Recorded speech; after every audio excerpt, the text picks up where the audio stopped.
I think they've done a lot of good things. They've only played 2 games, obviously. They got some new guys that are talented. So, they're veteran guys. They're older guys. Solomon Young's playing extremely well. He was really impressive to me last year. So he's a handful. Bolton we know because he's from Penn State, and I thought he had a really good season last year. Coleman Lands, this will be the 3rd school I coached against him, and he's always played well when I've watched him. He's a really good shooter. I think he's a really good player. So I mean, they've Harris is good, Johnson's good. They've got some good players. The first game was the first game out of the chute. They won that, and then South Dakota State I thought played really well against them. It's been a really good game pretty much every time we've played each other. Obviously, the crowds are typically outstanding. We've had great coverage on television.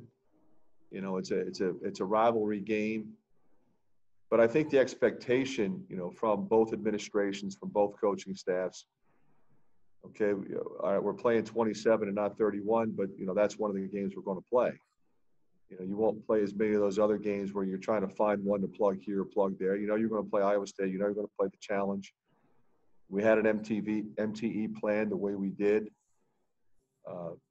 We had planned to go up to Sioux Falls, which we are, and then you just kind of fill in the other games.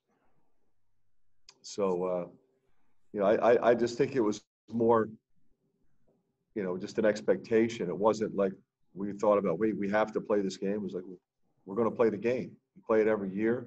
It's a great game. It's a great game for college basketball. It's a great game for college basketball fans in this state. We're going to play the game. There was never any hesitation on anybody's part. Yeah, Fran, I don't know that we've ever asked you what you thought about what Jordan did at last year's Iowa State game where he left the shoes out on the court. And I'm guessing you kind of like the fact that shows that he has a chip on his shoulder and everything else. But what were your thoughts about what he did? Well, it's funny because I didn't know much about it. I heard about it later. I think it's just kind of who he is. It's kind of what makes him special. So, I wasn't really emotional about it one way or the other. I just, I love him.